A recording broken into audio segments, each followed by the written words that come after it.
archipelago, whatever, I'm done with that word. It's just the word I can never say. I want to say archipelago, and that's wrong. It's all wrong. Archipelago. That's not as fun. Okay, it's still fun. Hey there, adventurers. This is Alexandra, and welcome to another exciting episode of Take It Before You Kick It, the podcast that takes you to some of the most fascinating bucket list destinations around the globe.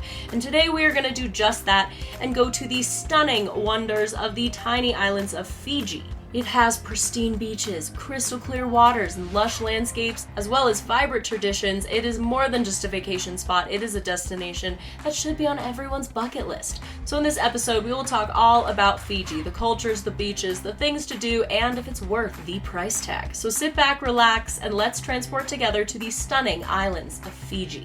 So just a brief history and background of Fiji. Fiji is an archipelago, which I'm going to be honest, I just learned how to correctly say that word about 2 minutes ago, in the South Pacific. So it is kind of near New Zealand and Australia. And this is actually when I went to Fiji, because I zigzagged New Zealand, went to Fiji, and then did the eastern coast of Australia. The earliest settlers, which was the Lapata people, arrived around 3,500 years ago, and then the European exploration began in the late 18th century, with the British colonization following in the 19th century. Fiji ended up gaining independence around 1970 and has since evolved into a multicultural society. Throughout its history, Fiji is known for its strong traditions, its communal way of life, and its stunning natural beauty. This is a Polynesian icon, and this makes it a very popular travel destination. It has stunning landscapes, welcoming culture, and an abundance of activities, especially outdoor adventurous activities, that you can go to.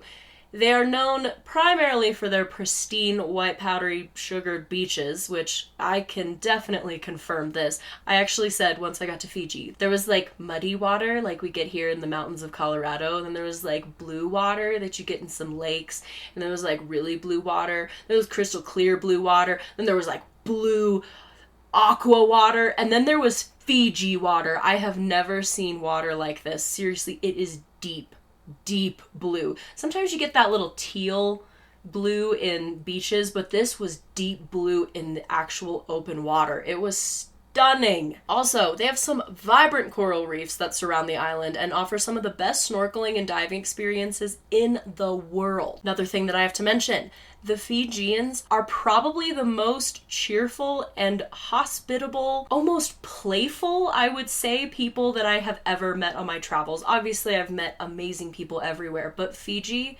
was something else.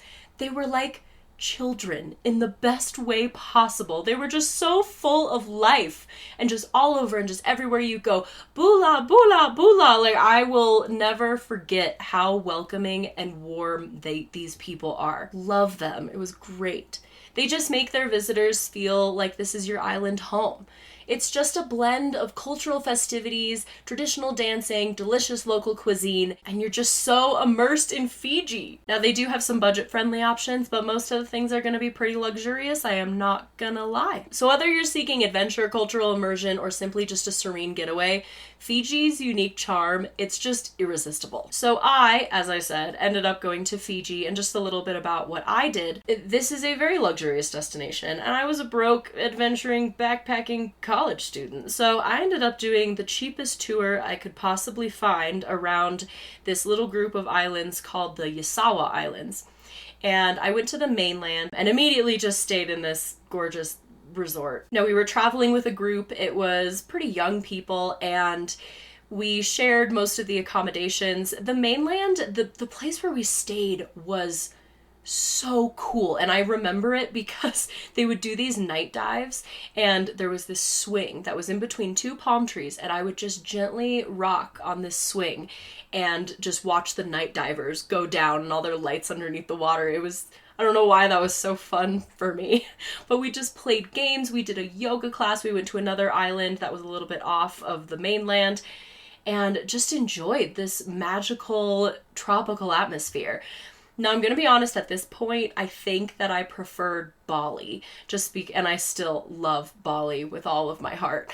So I was a little bit not sold on Fiji yet. I was like, oh, it's fine, but it kind of just feels like Bali, you know? So it's still beautiful. I went on a couple hikes while I was in the mainland, and then we went out to the Yasawa Islands, and we took this ferry, and it was so interesting. It was like a bus stop, but for each resort. So what I learned is that there are several resorts, like the Octopus Resort and the Blue Lagoon Resort and the Turtle Resort. And these are luxurious resorts that primarily take up the entire island. So whenever you would hear your resort being called, they would send a little ship that would come up to the ferry, then you put all your stuff into the little ship, and then you would literally go to this deserted island with a luxurious beach resort on it.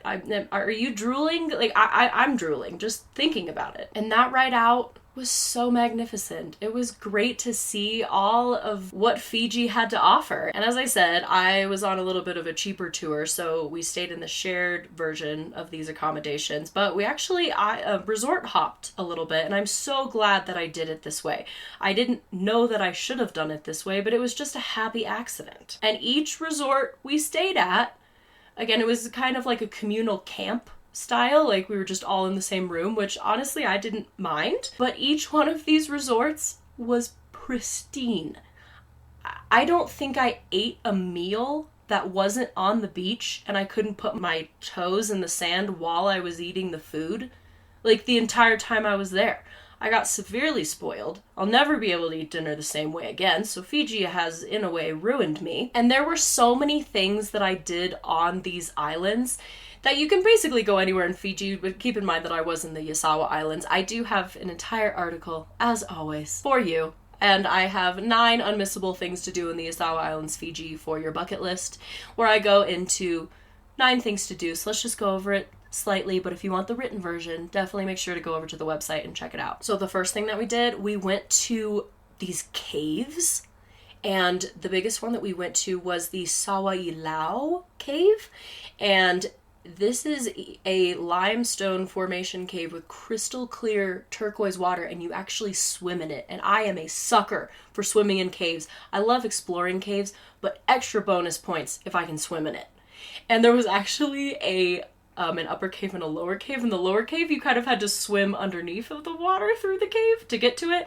It was not as scary as it sounded, and it was breathtaking. It was so cool in there. It was just surreal. And fun fact, this specific cave, the Sawailau cave, is said to be the final resting place for the 10-headed Fijian god Ulutini. Another thing that is super popular all over Fiji, but especially in this area, is swimming with manta rays.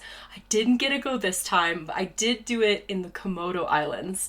But I bet this would be magical. So if anyone has done this or wants to do this, please let me know. I also went hiking. I actually took several hikes while I was there, just around all of the resorts. We did a couple sunrise ones. We did a couple ones through the vibrant forests. Again, on that article, I do have a list of some of the more popular routes that you could take if you are into tropical hiking. For me, I love hiking. However, tropical hiking is a little bit hard for me just because I don't do that well in the heat, but I still had a great time. It was wonderful. And next, another thing that we did is we actually went to a local village, which I'm gonna be honest, was one of the coolest things I did while I was there. We took this boat ride, again, just through these stunning turquoise waters, and we got to meet with some of the people. They showed us how they make coconut milk, and we got to drink some of the coconut water as well as the milk and some of the coconut. It was so good.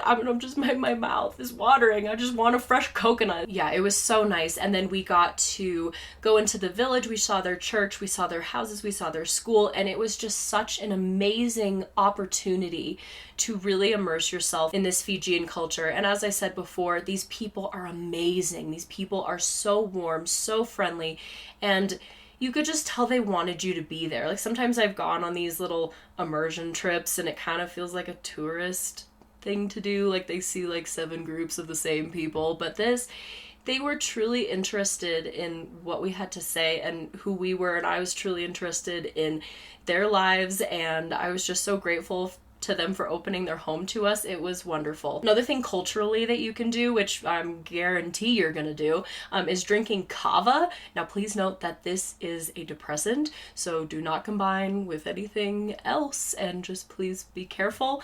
Personally, I didn't feel any effects of the kava. It was more of a social thing to do, but basically we would all sit in a circle, either in one of their traditional huts or on the beaches, and we would each take this kava, which just tasted like earth, and we would drink it, and then we'd all go bula, and it was just so fun. I don't know if they do that now that COVID is a thing, because we would all share a glass. Like, oh well.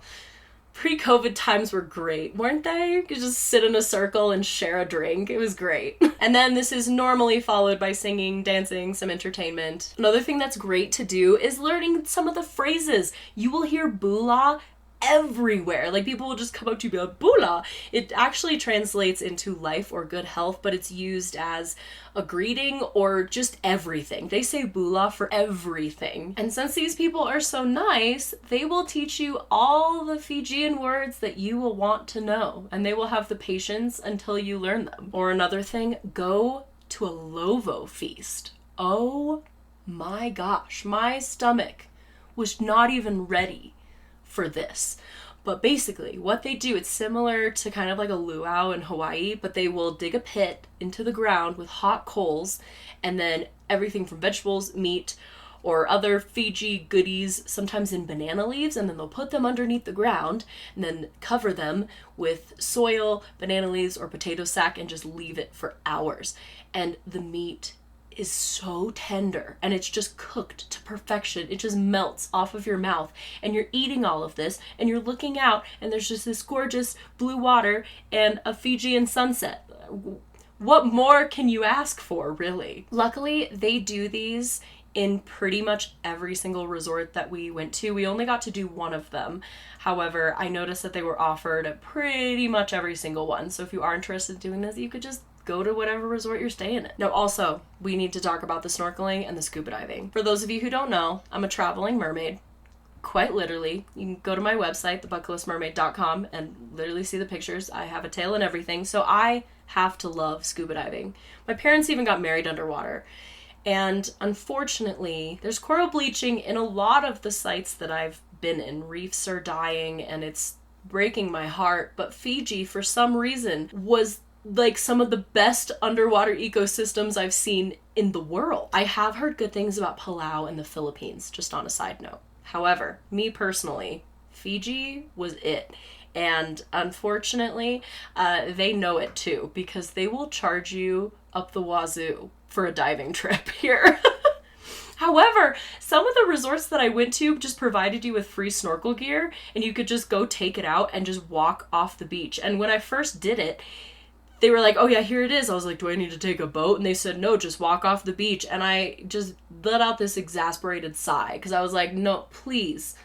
It can't be that good. It was that good. It's just straight off the beach. I was floored. So you never know. And as you might have come to the conclusion, the beaches are pristine here.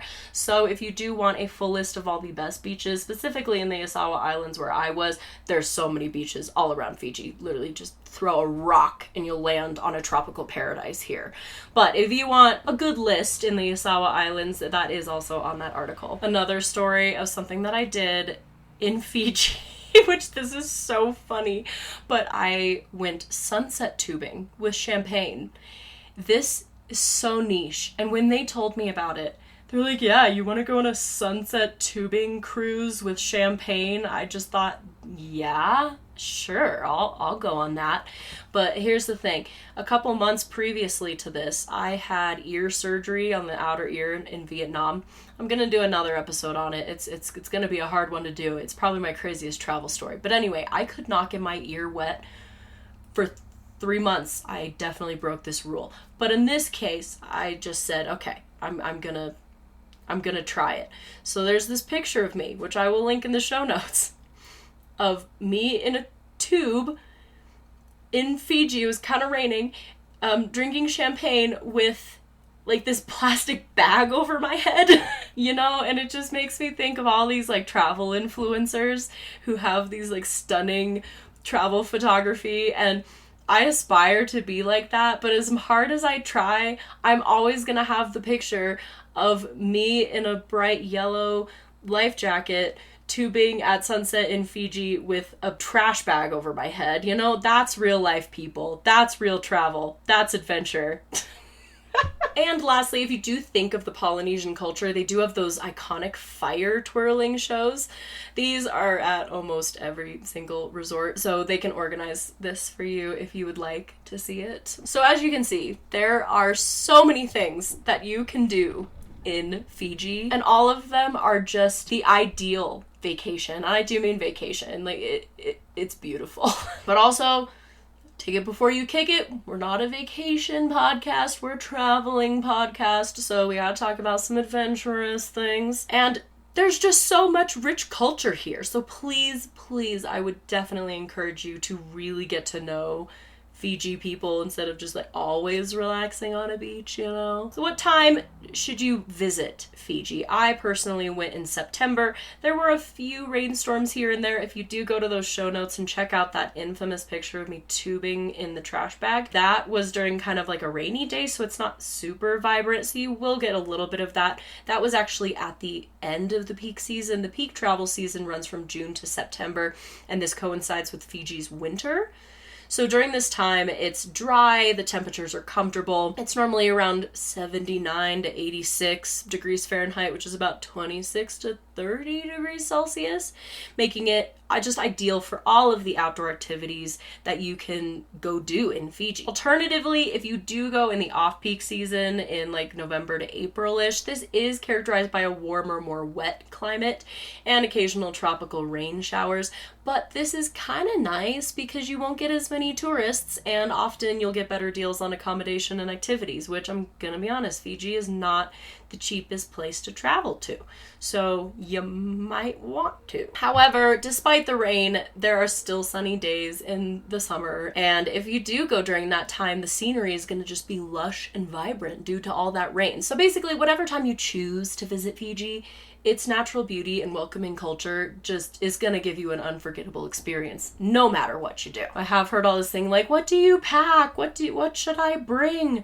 Honestly, I hit this on my huge backpacking trip. So I was living out of a backpack, which I named Reggie. So Reggie was my backpack, and I did not have all the cute tropical outfits, but I wish I did. So if you are going to Fiji, I would definitely bring those really cute tropical sundresses, but definitely leave room for your hiking boots and a hat and some sunglasses, because I do get burned a few times. But as you know, I'm extremely pale, so that happens to me like every Tuesday. It's fine. Now, I do have to say just a little bit about traveling sustainably, because I think it is extremely important here, especially because it is a very nice, lush, tropical destination. And, you know, when you're vacationing like that, you can have a tendency to get a little lazy when it comes to sustainable travel, but this is a beautiful area, and we need to keep it beautiful for both future generations and the lovely Fijians who live there. So just respect local culture,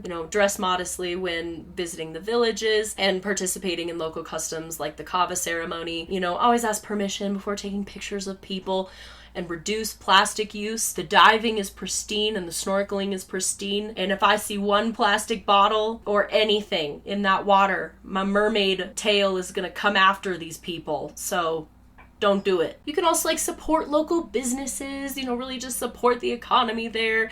I would also be mindful of the wildlife. I did notice that there were some activities that might exploit animals, such as dolphin shows or things like that. So just be careful to always choose eco-friendly tours that emphasize wildlife conservation and also respect natural habitats. You can also conserve water and energy. This is a tiny, tiny archipelago, whatever. I'm done with that word. It's just the word I can never say. I want to say archipelago, and that's wrong. It's all wrong. Archipelago. That's not as fun. Okay, it's still fun. Resources might be a little more scarce here, so just be aware of that. And as always, please just leave no trace whenever you go to the beach. Just take it all back with you and just try to make it as pristine as you can as you first arrived. So overall, is it worth the price tag? Honestly, yeah, I think it is. Although I will say that I do think there are other places in the world that do offer similar experiences. I personally love Polynesian culture, and I love beaches, and I love pristine tropical nature environments. So Fiji was probably one of my favorite places I've traveled to. I have seen the same environments other places. Like, for example, I just got back from Bermuda and that was pretty cheap to go to, and even had a pink sand beach there. But I honestly think what makes Fiji stand out to me personally would be the culture. I really enjoyed getting to know the people there, and I really enjoyed getting to know their customs. I literally have a sign in my kitchen of my RV that I bought in Fiji, and it says we're on Fiji time, no hurry, no worry, because they said that to me like every 5 minutes. They're like, no hurry, no worry. So they just have the coolest philosophies. They're on island time, they're chilled back, they're relaxed, they're friendly, and I just loved getting to know their cultures and traditions. So I think that's what makes Fiji stand out. You can find pristine beaches pretty much in all different parts of the world, but Fiji culture is just fun, and I think another thing that made it stand out was just the fact that it was very deserted. I think this would change a little bit if you were on the mainland or in some other places, but where I was, it felt like we were just island hopping in the middle of nowhere. It was kind of the same as the Komodo Islands in Indonesia. It just felt like we were in the middle of nowhere, but then unlike the Komodo Islands, there were just these luxurious resorts everywhere. So it was like being in a deserted island, but like having the luxury of not. It was a very nice feeling. So I definitely would recommend Fiji. You might pay a little bit extra getting there, but if you're in the area already, you know, take a tour. Take one where you share rooms. It doesn't matter where you sleep. It just matters what you do during the day. And where there's a will, there's a way. If you want to go to Fiji, go to Fiji. Live your best mermaid self. And then you'll just dream of that Lovo feast for the rest of your life. But what about you guys? Share with me your thoughts. What do you think of Fiji? Would you go to Fiji? Would you go somewhere else? As always, you can contact me at The Bucket List Mermaid on pretty much all social medias, or you can visit my website, thebucketlistmermaid.com. I will be linking the show notes, and in the show notes I will link that Yasawa Islands bucket list, and as well as any resources that I have talked about on the show, so that you can be more prepared to check this off of your bucket list. And I would love to hear your travel stories. I would love to hear your thoughts on this. And I just thank you for tuning into today's episode of all of the things with Fiji. If you enjoyed this episode, don't forget to subscribe, and please maybe consider leaving a review. Stay connected with us on social media and share your own travel stories. We'd love to hear from you. So join us as the next time as we explore other bucket list destinations, safe travels, and happy adventuring.